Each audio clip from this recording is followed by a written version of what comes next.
Hello and welcome to my channel. So previously I did a video that was a mid-year TBR for 2024 where I looked at some of the books that I'm hoping to have read before the end of the year. And within that video I promised a second video in which I would talk about books on my TBR by one particular author. By one author who I'm already somewhat familiar with, but there were a lot of books by them that I hadn't read before and that I was keen to discover and keen to discuss. And so that author is Anthony Burgess. So Anthony Burgess is a writer that most people, if they know Anthony Burgess, they know him for one book in particular, and that book is A Clockwork Orange. So Clockwork Orange is a hugely enduring work of cult dystopian fiction. And much of its legacy, much of its fan base probably has a lot to do with the film version from 1971 by Stanley Kubrick. And I think the film version has helped to keep A Clockwork Orange within the public consciousness, and as such the book has remained part of the accepted Western canon. But I think, unfortunately, that A Clockwork Orange has kind of, in many ways, overshadowed the rest of Burgess's career. And it's a real shame because Burgess is a writer of tremendous talent. His use of language and his ability to invent language is unparalleled and unsurpassed. And I think the range of his writing, the range of the stories that he's told, the range of genres that he's explored, historical novels, dystopian novels, comic novels, spy novels. There is an incredible range to Burgess's work, which has kind of gone unnoticed or been forgotten or been ignored. And I think that's a shame. And so I wanted to really look at Burgess's career in more detail and to pick up some of the books of his that I hadn't read before, and to really dedicate myself over the course of the year to reading more Anthony Burgess books, but also to rereading the Anthony Burgess books that I've read before. So my introduction to Burgess, again, like most people, came through A Clockwork Orange. And I read A Clockwork Orange when I was about 16. And I read it primarily because I wanted to see the film, and my parents said I wasn't allowed to. They said it's too violent, there's sexual violence, the films are subversive. It was banned for a long time in the UK, and so I wasn't allowed to watch it. Later on, I did what most people did, and I found it on late night television, and I watched it anyway. But because I was really eager I was a huge fan of Stanley Kubrick, and I really desperately wanted to see A Clockwork Orange. So I thought, if I can't see it, I'll read the book. I'll read the book and I'll imagine what the film might be. So I didn't have this copy originally. I had a different copy of it, but I bought a copy of A Clockwork Orange because there's that weird thing with books, isn't there? That when you're 16 in the UK, you can't go into like a DVD rental shop or into a high street, somewhere that sells films and books and music. You can't go into one of those places and buy A Clockwork Orange on DVD. But you can go into W.H. Smith's and buy A Clockwork Orange, the book. So that's the weird thing, is that how censorship works across different medium. So I bought a copy of A Clockwork Orange, I read it, I loved it, and it stayed with me. And I to this day, I still love A Clockwork Orange. I reread A Clockwork Orange in 2022. And if anything, it was even more remarkable. It was even more remarkable reading as an adult. All of the things that I thought were brilliant as a teenager, Burgess's use of language, his invented language, Nadsat, and the musicality of his writing, is still extraordinary. But it's a remarkably political book in the way that the film isn't political. The film has a very centrist idea about free will, the idea that you have free will and it's the choices that you make. Burgess has this whole aspect about government manipulation, about how governments use and exploit tragedy, engineer a tragedy and then use and exploit it in order to win points. there's this kind of sly, subversive, political edge, satirical edge to the book, which isn't in the film. I also think the book is more disturbing because it's about children. The characters are children in the book. In the film, you've got Malcolm McDowell, who is about 28 or 29. It distances the horror of the book, but it also distances the fact that you do, on some level, feel sorry for Alex. He is a kid. He's a horrible kid. He's a murderer and a thug and a rapist and an exploiter of people. But he's also a kid, and he's not entirely responsible for his actions because there are systemic factors in place which the book insinuates and the film doesn't. So the book was even more remarkable, and I think rereading this in 2022 was a big factor in me, again, wanting to go back and read a lot more of Burgess's work. So after I'd read A Clockwork Orange, through my later teens, when I went to university, I read a number of Burgess's books, and it was the first book in the Enderby series. So Inside Mr. Enderby. And Inside Mr. Enderby is one of the funniest books I've ever read. It's from I was going to say from start to finish it's hilarious, but actually the end of the book is really sad. It's really depressing. But for most of the book it's incredibly funny. And Enderby, the poet protagonist of this book, is one of the great kind of comic fools. He reminds me. I'm really surprised that this hasn't been adapted into a television series because he reminds me so much of a kind of precursor to people like Reginald Perrin and Basil Fawlty and Alan Partridge and David Brent. He has that same quality of being kind of having such an elevated opinion of himself, but at the same time being completely clueless to kind of everybody else's intentions and everybody else's motivations and everybody else's view of himself. And all of the comedy in the book kind of comes from that disconnection between his sense of self and the machinations of the world around him. And it's an extraordinary book, Inside Mr. Enderby. And it's a very close companion, I think, to A Clockwork Orange. It has a lot of the same themes. It's about free will, but it's about free will in the artistic sense. It's about how do you live as a free artist when so much of society is geared around social conformity, is geared around pushing you away from the kind of aesthetic lifestyle that you require as an artist, and the social factors that you require as an artist are so often seen as antisocial. So there's a tremendous amount of subtext in the book about that, about this idea of how do you live as an artist, how do you reconcile the societal need to conform with this need to exist outside of the boundaries of society. And it is such a startling book, like the musicality of the way Burgess writes, and it's full of really kind of garrulous low humour. So Enderby has stomach problems, so he writes his poems on the toilet. And the book is full of noises and parps and rumblings and gurglings and just this constant chorus of his own nervous system just attacking him and being destroyed by his lifestyle, by his choices. And it has these tremendous surreal sequences, as Burgess's books often do. And there's a passage towards the end of the book, and I might have actually marked this, but I won't read it because it's a spoiler. But there's a whole passage at the end of the book which is some of the most extraordinary writing that I've ever read, and it struck me when I went back to reread this that I haven't actually read the other books in the collection. So there are 4 books in the Enderby series. So as well as Inside Mr. Enderby, which is the first book, you also have Enderby Outside, The Clockwork Testament, or Enderby's End, and Enderby's Dark Lady, or No End for Enderby. So I haven't read the last 3 books of this series, so I really feel like I need to, because my rereading of Inside Mr. Enderby was phenomenal, and I'm absolutely, completely confident when I say it's one of the best books I've ever read.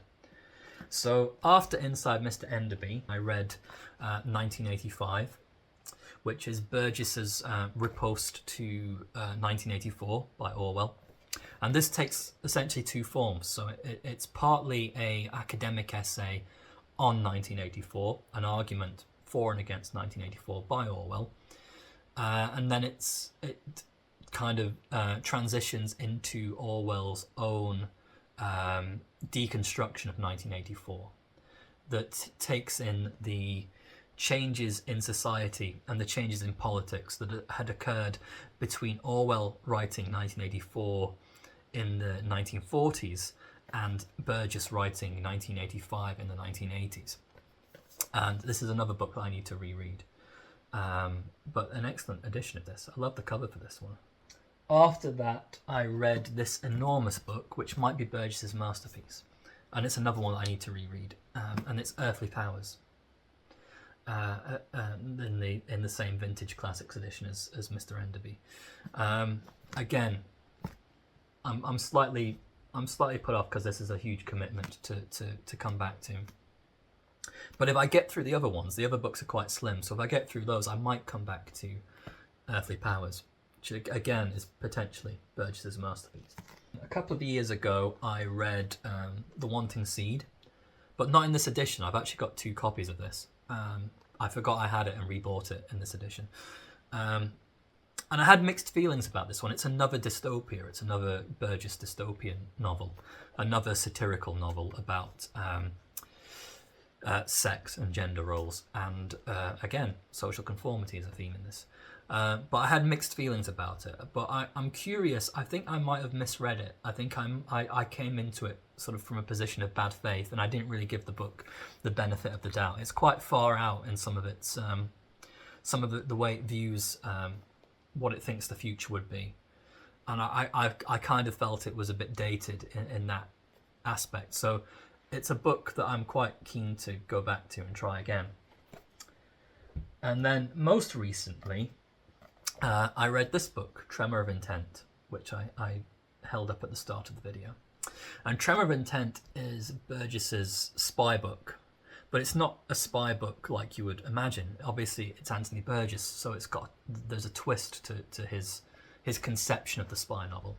And he wrote this really as an attack on people like Ian Fleming and people like John le Carré, who do kind of who glamorize espionage, who glamorize the idea of being a spy, of the spy game. Burgess isn't having any of that, and it's a morally complex book. It would be a book that I would find hard to recommend to people, but I actually really enjoyed it.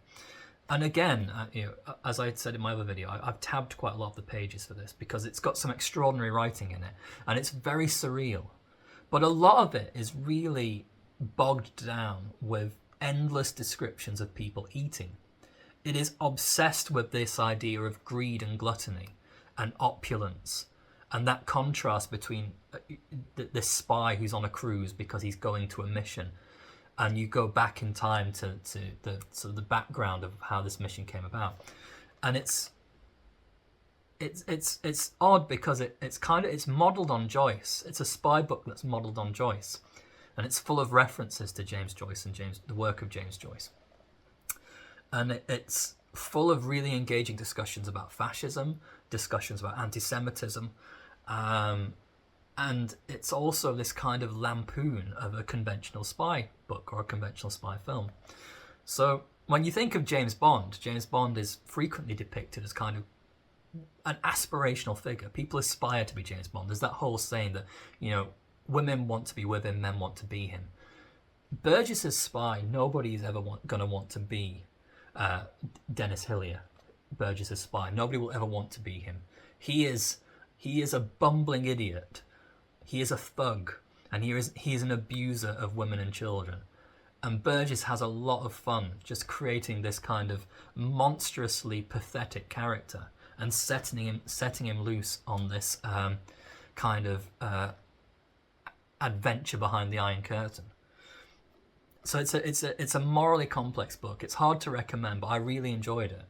And so this was a recent read, and now I'm going to come to the books that I've got recently of Burgess's that I'm going to hopefully pick off on for the rest of my mid-year TBR. Welcome back. So I had some technical issues with the previous recording, so I'm going to have to pick this up. It's a couple of days later. I'm going to pick this up pretty much where I left off by talking about the Anthony Burgess books that I haven't read before, but that I want to read over the course of the rest of the year.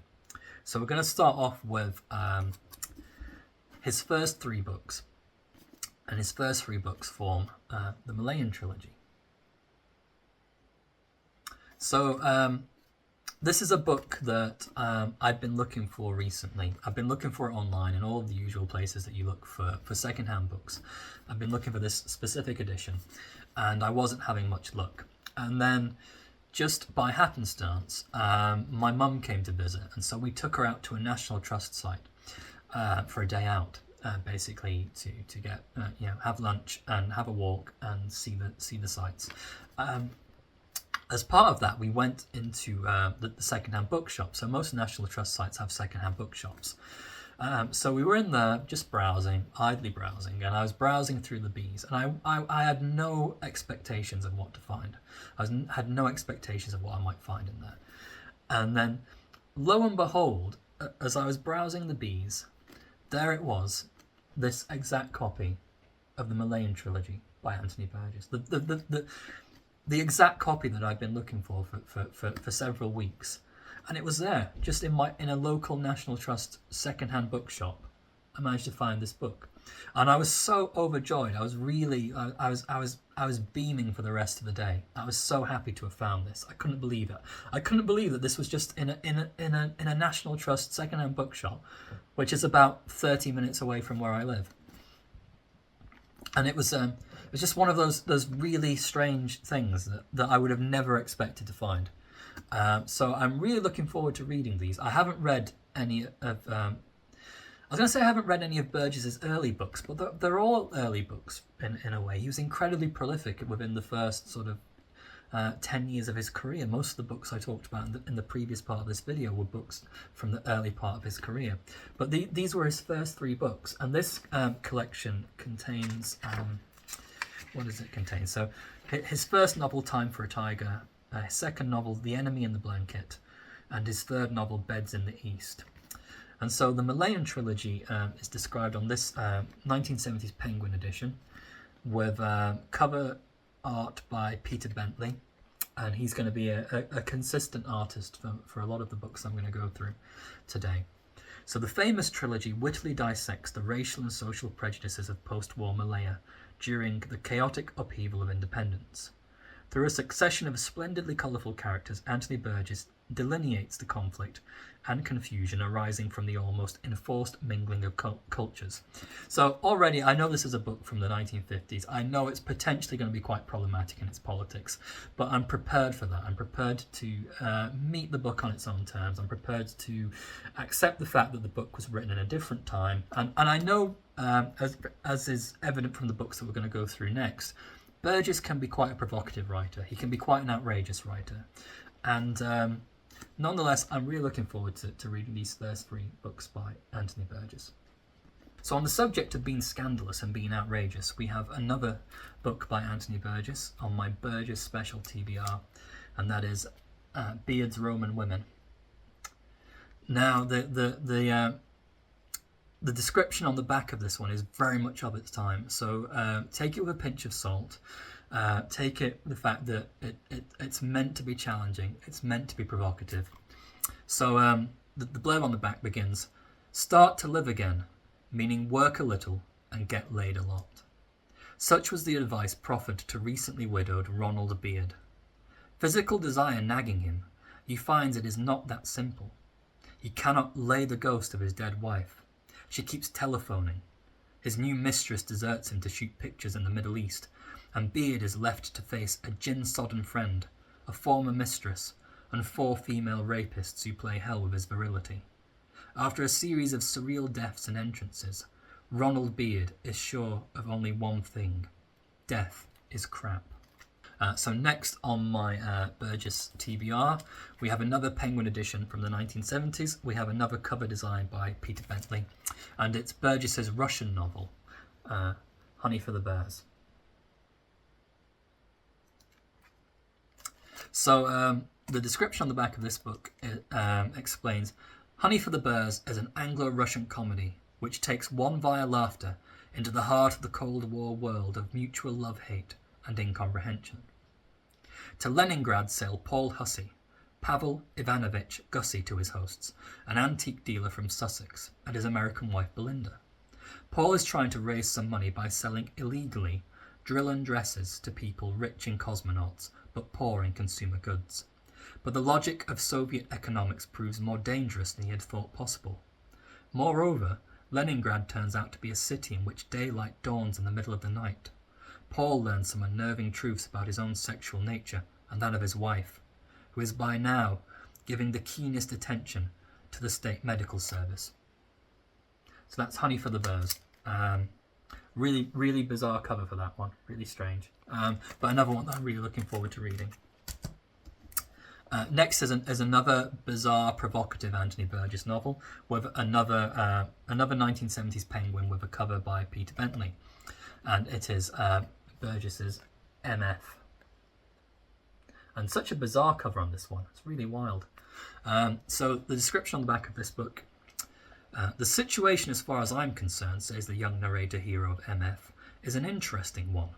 In 2 days, in a strange country, I've acquired a mother in the form of a Welsh-speaking bird queen who scares me. I've spent some hours in prison. I discovered the works of an unknown superlative artist in a garden shed, and I've been shot at by a riddling lion-faced expert on Bishop Berkeley. Most interesting of all, I'm due tonight to be married by a circus clown to my own sister. Almost 21, a college throwout, Miles Farber embarks on a defiant pilgrimage across the Caribbean. His destination, the shrine of Siblaguru, Christian poet and painter. In the streets of Castita's capital, gay with a religious festival, a series of bizarre revelations awaits him. His own double, the foul-mouthed son of a circus sorceress, and a plump sister he has never met before. Unspeakable crimes of blood and lust are perpetrated against both before Miles, solving the final riddle, wakes, like Oedipus, to find himself a willing victim of the machinations of a dynastic destiny. So another heady, surreal, outrageous book by Anthony Burgess, and one that I've wanted to read for a long time. And I almost bought the more recent Penguin edition, which has the kind of jelly mold on the cover. But I managed to find this 1970s one, which is much more interesting, I think, and much more beguiling and kind of alarming as a cover. So I'm really looking forward to reading that one. Next is this is a book from the 80s. So this is The End of the World News, subtitled "An Entertainment." So description on the back of this one. The dying Freud hustled out of Vienna into exile. A Broadway musical on the subject of Trotsky in New York. The last throes of the planet Earth in AD 2000. These are all items on the End of the World News. Psychoanalysis, international socialism, and the end. 3 themes, 3 stories outrageously counterpointed into Trinity, in a novel stuffed with verbal pyrotechnics, amazing sleights of fantasy, and tantalizing jokes, and which is crowned by a brilliant, unexpected, out-of-this-world finale, all written by one novelist at the height of his powers. So this is the most recent Anthony Burgess book that I managed to get. And this one has a cover by Bill Sanderson, who also did the cover for Tremor of Intent. So those are my Anthony Burgess books that I haven't read before. I'm very excited to read them. I'm sure they're going to be eye-opening and disarming and probably a little bit outrageous, a little bit offensive, but I think also true to form with Burgess, with the Burgess books I've read before. Again, just a fantastic writer, just a marvellous writer. I just want to end this video once again by saying thank you very much for watching. It's really appreciated. Anyone who's taken the time to watch this, it means a tremendous amount. It really does. It means a great deal. And so I just want to say, if you've watched this video and you're a fan of Anthony Burgess, or if you've read any of Burgess's books and you have an opinion on them, if you have thoughts on them, again, please do drop them in the comments, because it would be lovely to be able to share the love for Anthony Burgess. I think he's a really underrated writer. I think he's a writer that has a much bigger legacy available to readers than just a Clockwork Orange. I think there is so much more to Anthony Burgess that people could talk about and that people could grapple with and engage with and argue about and deconstruct and interpret. And his books are so vivid and strange and surreal and brilliantly written and have such personality and such intellect that it just feels a shame that he's kind of written off the back of one admittedly very great novel. So again, if you are a fan of Anthony Burgess, if you are familiar with Anthony Burgess's works, please do share the love in the comments. Let me know your recommendations for any of the books I've talked about. If you have any recommendations for books that you think I might like based on my fondness for Anthony Burgess's books, again, do let me know. It's hugely appreciated. So once again, thank you very much, and thank you for watching.